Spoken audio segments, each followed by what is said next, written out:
Jehovah, amen. Hello, Ayama Majojo. Ebelewom, Agbaba Nime Jehova, amen.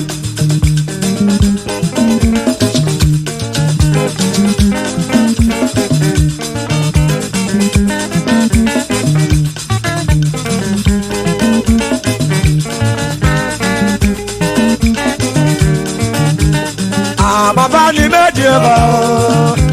Agbaba Nime Jehova, Agbaba Nime Jehova, Agbaba Nime Jehova, Agbaba Nime Jehova.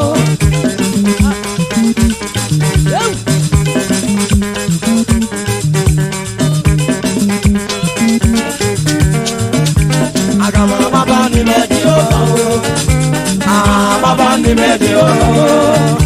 Agbaba Nime Jehova, Agbaba Nime Jehova. Hello, Mama Jojo. Agbaba Nime Jehova. Hello, Mama Jojo. Agbaba Nime Jehova. Hello, Mama Jojo. Agbaba Nime Jehova. Hello, Mama Jojo. Agbaba Nime Jehova. Daddy Jehovah. Agbaba Nime Jehova. Holy Michael. Agbaba Nime Oyo Jehova. pa Abiago Elenyara. Agbaba Nime Jehova. Holy Gabriel. Agbaba Nime Jehova. Onye ọgbọdọ. Agbaba Nime Jehova. Onye na-enye ngozi. Agbaba Nime Jehova. Agbaba Nime Jehova. Nime Jehova.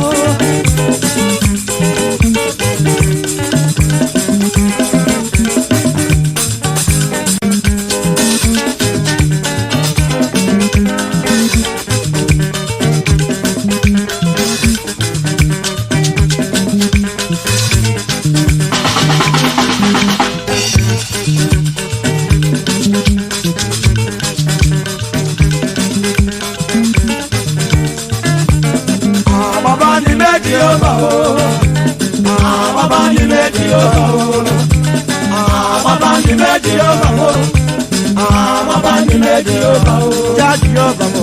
Agbaba Nime Jehova, Daddy Jehovah.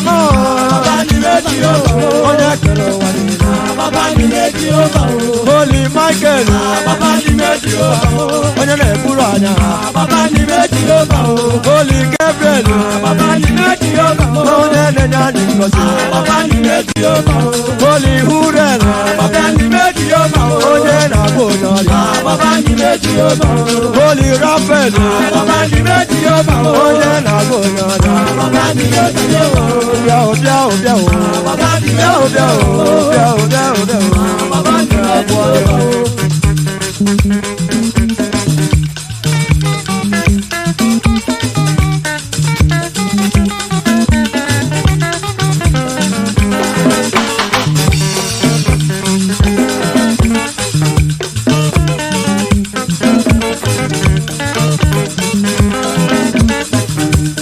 Agbaba Nime Jehova. Daddy Jehovah. Jehovah. Onye kere ụwa niile. Agbaba Nime Jehova, Onye kere ụwa niile. Agbaba Nime Jehova, Oh, Daddy Jehovah. Agbaba Nime Jehova. Amabara Nime Jehova. Amabara Nime Jehova. Jehovah mo. Daddy Jehovah mo. Onye kere ụwa niile. Mapọ dejo Daddy Jehovah mo. Anaba Nime Jehova. Babu waya nwanne m. Anaba Nime Jehova. Amabara Nime Jehova. Amabara Nime Jehova. Agara Baba Nime Jehova. Baba Nime Jehova. Daddy Jehovah mo. Daddy Jehovah mo. Daddy Jehovah mo. Bịa me na dị mma.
Nime Jehova, Agbaba Jehova, Agbaba Nime Jehova, Agbaba Nime Jehova, Agbaba Nime Jehova, Agbaba Nime Jehova.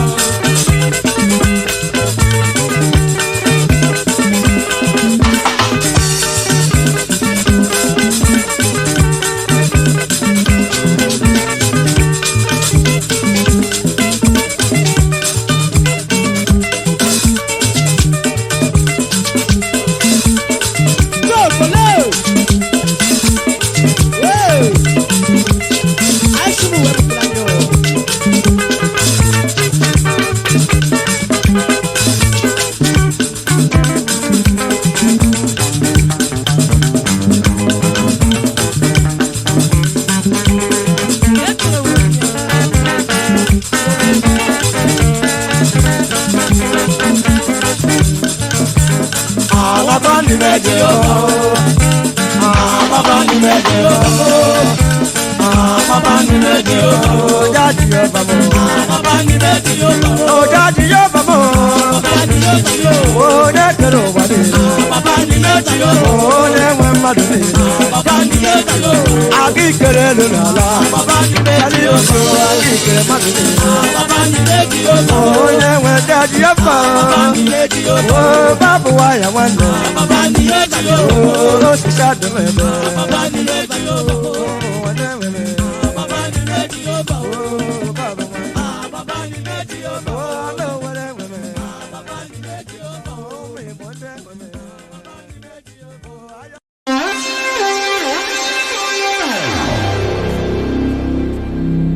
Ọ ga-amasị ndị nenere vidio gị anụwa ịmata aha gị, ihe eji mara band gị, nakwa onye ebe ịbụ. Ndewo. Abụ m Fide Ọmụneme, Elias Babụwaya, Ezubakwa. I'm onye ụmụnne m Orogwe, n'Owerri West Local Government Area of Imo State. Kekwana afa ndị otu afọ egwu Imo Brothers International Band of Owerri. Biko abịa na ndị otu egwu na kedu ọnọdụ gị na ya bụ ndị otu na ya bụ ndị Imo Brothers? I am the founder of Imo Brothers International. I am the founder of Imo Brothers International. Lady Dikwe Ruechi. Right from the time I from Imo Brothers International Band in the year 1976. When I'm still on. Ya nọ na 1976 ka ibidoro wee kụba egwu. Yes. Egwu ga-anụwa nke anyị ndị mmadụ na-esiri onyonyo ya kịta ya vidio ya. Kedu afọ ịkụrụ ya bụ egwu? Akụrụ m ya 1979.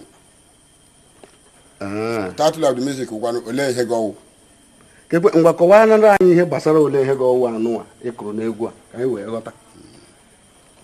Abụ m onye amụrụ n'ezi ọnwụ na-eme na klamba gbaa tupu nke ibie n'ụmụnne m Orogwe.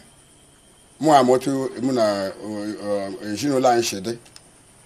Ma onye nwe anyị mekwere na ebere ma bịa wụrụ somebody nna m nzụpụtara.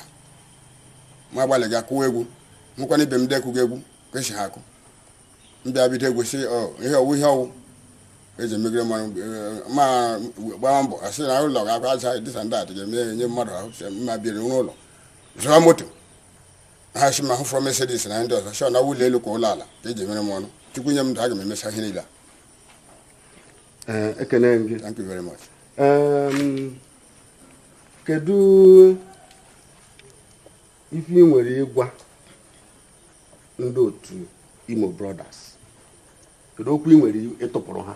Ihe nwere ịgwa ndị otu m wu okwu ndụmọdụ nwa mmadụ ole because ma ji fọma band wetele ndị ole mmadụ ole fọrọ m n'ime ha ma ndị chukwu dịwere m na ha for now ha nwee ndidi na ihe dị ọkụ ga-ajụ oyi band anyị a ka na-achọ sponsors here and there ndị nwere ike ibulite band anyị elu ọ ma ihe mere anyị chukwu mee ebere rekọdụ anyị ere ahịa na agba ahụ jikwe ha hapụtakwa na mmadụ. Ndewo. Ka ezi ife nwere ịgwa ndị egwu gị na-amasị? My fans, ana m ekele ha ekele ha nse obi elupụbe ha n'ebe nụ because o teele rekọdụ ji pụta na-achọ ka anyị wepụta na VCD ka ewepụta na VCD adịghị afụ ndị na-eme na VCD ndị mere rekọdụ eme ha rie ka ha rie ka m kipụ m ashọnda so n'ụdị ya ma agbagha mbọchị anyị magba ndị na-ere ndị egwu m na-amasị ha dara mba na ihe ebidobe mebido na ihe obe mbido egwu ihe adịla mma onye ọbụla tigwu uchu ka anyị nwee ike nwee ha chọrọ na ngwa kenezie ndị Igbo ma ụwa niile bụ ndị egwu gị na-amasị ndị ọha na eze nwoke nwaanyị ikwu m ibe m ndị egwuto egwu m ụwa niile ndị Amerịka London na Seoul ndị nwe m na ndị nwe ekelele nnu ka Chineke gosi onye ọbụla ka egwu na-aga were ka ihe na-adịrị mma n'aha Jizọs amen. My name is Gabriel Ede. By the grace of God, I am the DOP of this job. And on behalf of the Apple director himself, I want to say something about this music. You see, when I was still a young boy, a very small boy, I used to hear this music over the radio. And I thought that the artist should be a very old, haggard person, as old as Methuselah. But lo and behold, I see him today. He's a very young man to say, to compare the time he played the music. In fact, I want to thank everybody that is involved in this production, especially the director, OTJ himself. He made it possible for us to be here, and I want to thank him. Also the dancers, the costumier, most favored international, my assistant Ben Seko. In fact, everybody that is involved in this production, I say kudos to you all. And I advise you to go out there and pick a copy of this album. You'll be happy you did. Thank you very much. Really thank God because He's the one that made it possible. He gave us the strength, and the grace and the inspiration. As you can see, this is my guy, popularly known as Aboyo. Yeah. On one ball, my name is Awilo. Yeah. But people call me Awilo, sir. I want you to thank God on behalf of me and my director, Joe Otipo, popularly known as OTJ. Yeah. Hey, go and watch this with the call with the bunch. No. Pami with the bunch. He's the one that directed it. My director, OTJ, he's the one. and all the albums of Orientals. Many of them. Have you heard Obi-Wan?